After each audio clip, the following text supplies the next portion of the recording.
In this short video, I'm going to show you an example for each of the ways that you can cite a source.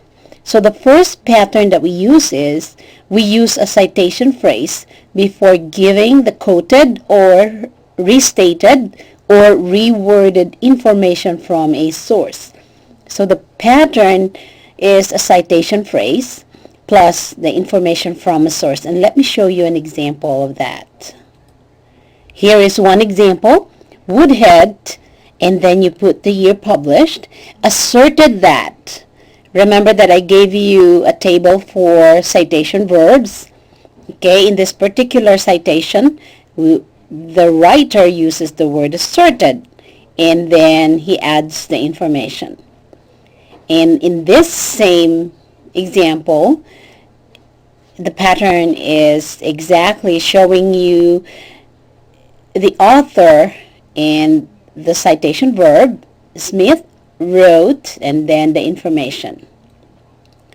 Another example is, according to Kranzberg, 1960, in closing parentheses. Okay, and that is what we mean by a citation phrase. Sometimes you could make it longer. You can tell the title of the article, who wrote it, and who published that article, and when was it published. And in that manner, you are simply narrating who said what and where was it published. So things like those, if you want to have a little more of information provided about your source, a scholarly author so-and-so, or a doctor or a medical expert so-and-so conducted a study or prove in a study that, so you can make a story, but it's factual.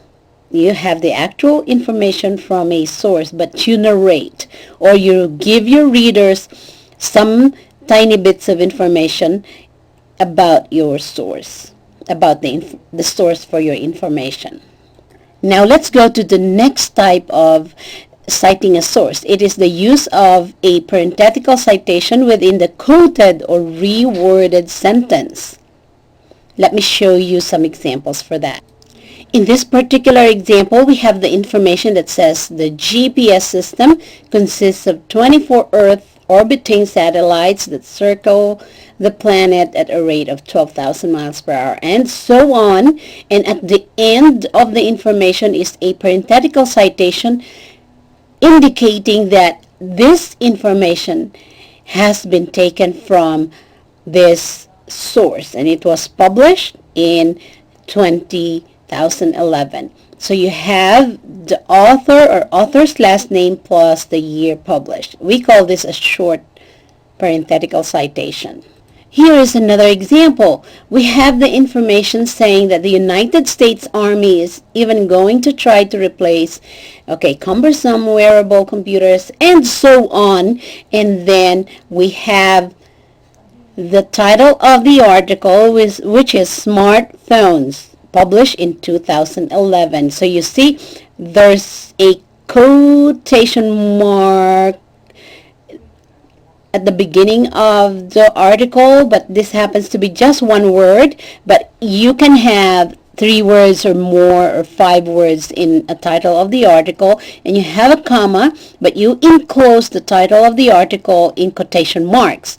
Let's find some more examples. In this parenthetical citation, we have a longer title of the article, and as you can see, it's enclosed in quotation marks, comma, and then the year published, and then it follows the information, and it tells you who wrote it. If it's possible for you to do that, that is also acceptable. You talk about the author, you have a parenthetical citation here, here, and at the beginning you also have a citation phrase talking about who said what. And one last example of a parenthetical citation. This time it is the last name of the author plus the year published. So keep in mind, it's either the title of the article enclosed in quotation marks and the last name of the author or authors and then the year published, and you have a comma in between. And my time